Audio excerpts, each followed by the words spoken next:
I happen to have everything pre-typed here. Hi there, I'm Cortana, and I'm here to help. A little sign in here, a touch of Wi-Fi I there. don't think you're here to help me at all. Ready for all you plan to.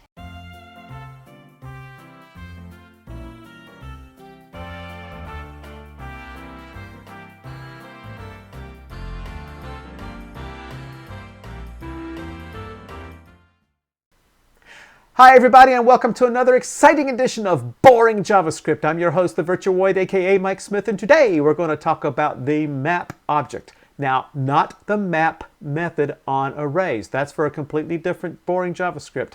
I'm talking about the map object. Now, what is a map object? Well, a map is a collection of key value pairs. You inserted the key and the value within the map object, and it remembers the order that you put them in there. And that's all, nothing else. But that's a lot like object, right? Well, yes it is, but it contains a lot of magical properties that makes it a better choice in handling key value pairs than an object would. Let's take a look at it. Now, to be able to show you the map function, obviously I've got to create one and populate it with something here. So what I'm going to do is I've created an array of objects. And each object is going to have two properties, a type property and a name property. The type property I will be using for the key for each of my entries, and the name property I'll be using for the value for each of my entries. So to create, just use new. That's it. There's really no magic to it, no fancy schmancy thing to do. Just say new map and you've now got yourself a completely empty map. The first thing you need to do, obviously, is to be able to populate. And to populate, you use the set method. And the set method takes two arguments. The first argument will be the key of the entry. In this case, I'm using the type property of animal. The second argument is the value of the entry. And in this case, I'm using the name property of my animal. And of course, I'm just doing a simple little for each loop on the array to be able to extract those values. So once that finishes up, I'll have a map object that has 9 separate entries in it in the order that the for each loop found them within the array. Now, to determine whether a map has a particular key or not, you use the has method. And the has method will go out to your map and find that particular key that you specify and return a true or false. So it takes just one argument, and that one argument is the key of the map object. Now, in this particular case here, I know I have a cat, so I expect that function to return a true. I expect this function to return a false.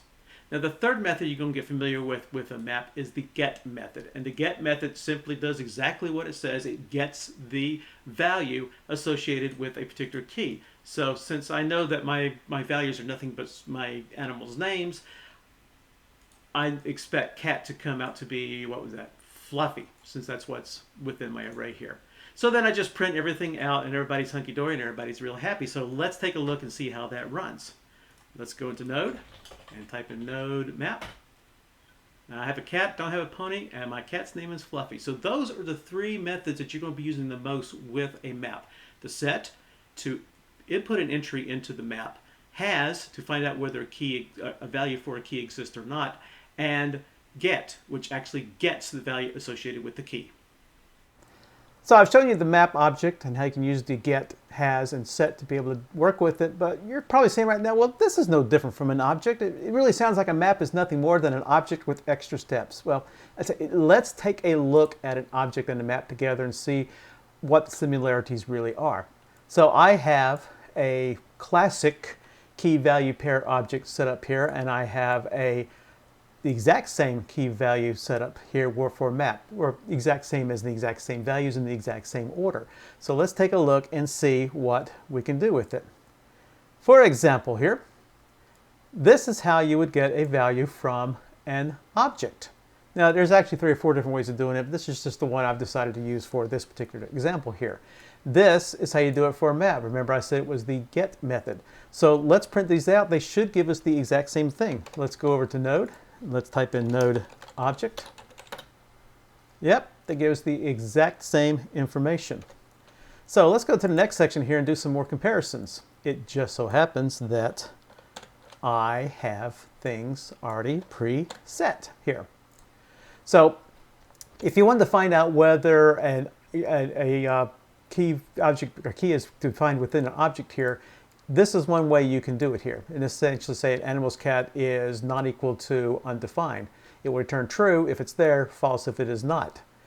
If it is not there, this is another sneaky little way you can do it by doing the double negative sign. And it kind of turns a truthy or a falsy value, which is undefined being a falsy value, into a true Boolean, true or false. And in this case, I know for a fact that should return false since pony's not there. And just like the previous example here, we're using has to be able to say, is the cat there or is the pony there? So all of these on this console.log here should come out to be the exact same thing. Let's take a look. Let's do node object again. Yep, cat objects and cat maps are there. Pony object and the pony maps are there. So, you know, what's the difference between map and object? Well, I'm going to tell you why you should use a map instead of an object. Let's take a quick look. Here's my object again. Here's my map. Exact same keys, exact same entries, exact same values. Let's see what they can do here. Now, the first big difference between a map and an object is a doozy of a difference. And that is that each map as a key could have anything as the key. If you're using an object, your keys must be strings or they must be symbols. That's it. Can't be anything else. With a map, you can be a string, you can be a symbol, you can be a number, you can be a Boolean, well, I don't know, but you could, or you can be an object. And that's really wicked here. I've got myself a huge, stupid little object here called animal object, and I am using it as the key to set the value to strange fluffy object key. And then I'm using a get here to be able to get that key. And I'm passing the actual object as the key. You can't do this with an object, but it works perfectly well with a map. So if we were to do node, good map, strange fluffy object key, there it is. Works like a champ. Now, let's take a look at another thing you can do with maps that you can still do with objects, but it's much easier to do with maps, and that's iterating over the map itself. Maps give you a bunch of iterable options or iterable methods to be able to go through each one of the different entries. And one of the best in there is the for each. Just like an array, it will go through each and every single map entry in the order in which you insert it. So I've got the element, as before. I've got the value. So all I got to print out here is the value and the key and the value to give me the name and the type. That's it. With an object, however, and there's many different ways of doing it. This is the way I suggested here. I first got the keys of the animals. That gave me all the different keys within the object. That gave me it as an array. And then I used that as a for each over the keys. And so that gave me the actual key itself. But then I also had to be able to get the value straight from the animal's array using that construction there. Again, it gives me the exact same thing, but as you can tell, you have to go through a couple more loops to be able to get a listing or to be able to go through, iterate each element of the object, where with a map, it's just a simple little for each. Now, how does that run? Let's take a look. As you can tell, it does the exact same thing. And of course, that's what I expected to do, the exact same thing. Finally, one other very interesting thing is that a map can tell you exactly how big it is. Well, of course, you can do the same thing with an object. But with an object, you've got to literally figure out a way to either iterate over the array to find, or the object to find out how many keys are there, or you can do something like grab the keys itself and put them into an array, and then use the length property of the array to be able to get the number of objects or entries within the object. But with map, you're already given that. It's called a size property. One property, one statement, you're done.